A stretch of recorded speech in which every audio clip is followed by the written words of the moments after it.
It's day 18 of the Radio Free Skaro Fluid Links Advent Calendar. Questions submitted by you via our YouTube live streams of the most recent David Tennant Doctor Who specials. Remember David Tennant? He was Doctor Who a few times in the past, but now it's Shooty got one apparently.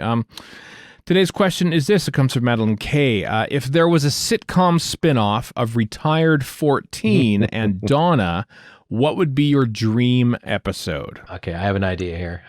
Okay. Most of the time when a sitcom is struggling for ideas, they bring in a guest star. So my guest star would be the Master, but it would be the Derek Jacobi Master. And so he's all very polite and like upper crust, and Donna's mom is really impressed with him and blah, blah, blah. But then it turns out he's actually the Master. So and also he's fooling around because is he Professor Yana? Is he the Master? Who knows? But then we know as the audience, right? And there's a lot of ooh, from the live studio audience. The live studio. Oh, so yeah. it's a sitcom. It's a sitcom. We're going to do this right. It's a sitcom. It's right there. Sitcom spinoff.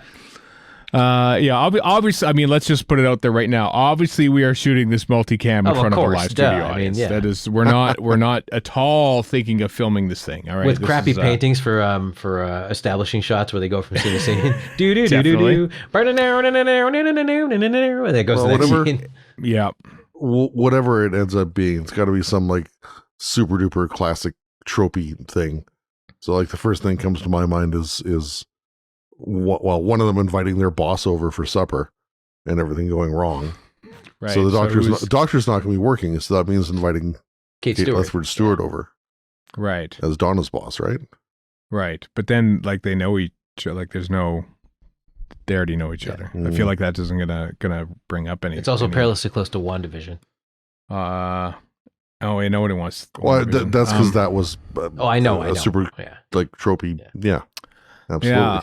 But they did They kind of added some creepiness to it intentionally. You can't really do that with this one. So they just have the same thing as always. So. Yeah. Well, obviously, I mean, a crazy Uncle Doctor, I think maybe he has to go, like Donna goes off to work for UNIT, as previously established, for £120,000 a year. And the Doctor has to go off and, he has to make a tuna madras because Sylvia is away. But he makes it as difficult as possible for himself.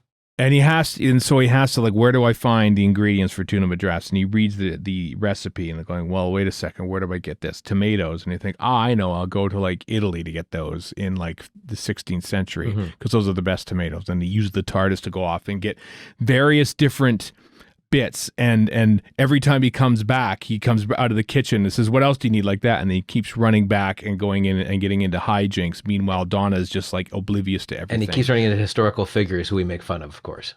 Exactly, yeah. So that maybe that would be a way to do it if you're doing a sitcom. I do like the idea of having, if it's getting a little tired and then you bring in an extra character, like a kid. Who do you bring in as a kid? This is a complete sop to Chris, but we're bringing in Adam. And then in inopportune times, his head opens up, and they have to hide that from everybody. Right. According to TV tropes, the formal name for that is a cousin Oliver. Cousin After Oliver, the kid in right. different strokes, right? Oliver from this Brady Bunch, I think, wasn't it? Brady Bunch. It was Brady Bunch. Yeah. So if you got cousin Oliver, you got Ingrid Oliver. There we go. Osgood would make a good guest starring weirdo. But again, they all know each other, so that might make it less. That's true. Less hijinksy. I thought perhaps they could use Adam as the Wi-Fi router because the internet's gone out. He's just up in the attic, and every once in a while, once a season, you go up there, bash him in the head to make it work. To bash him, unplug the Ethernet cable or something and he just goes, kill me. Snap his his thing opens up again because he was Me Too'd.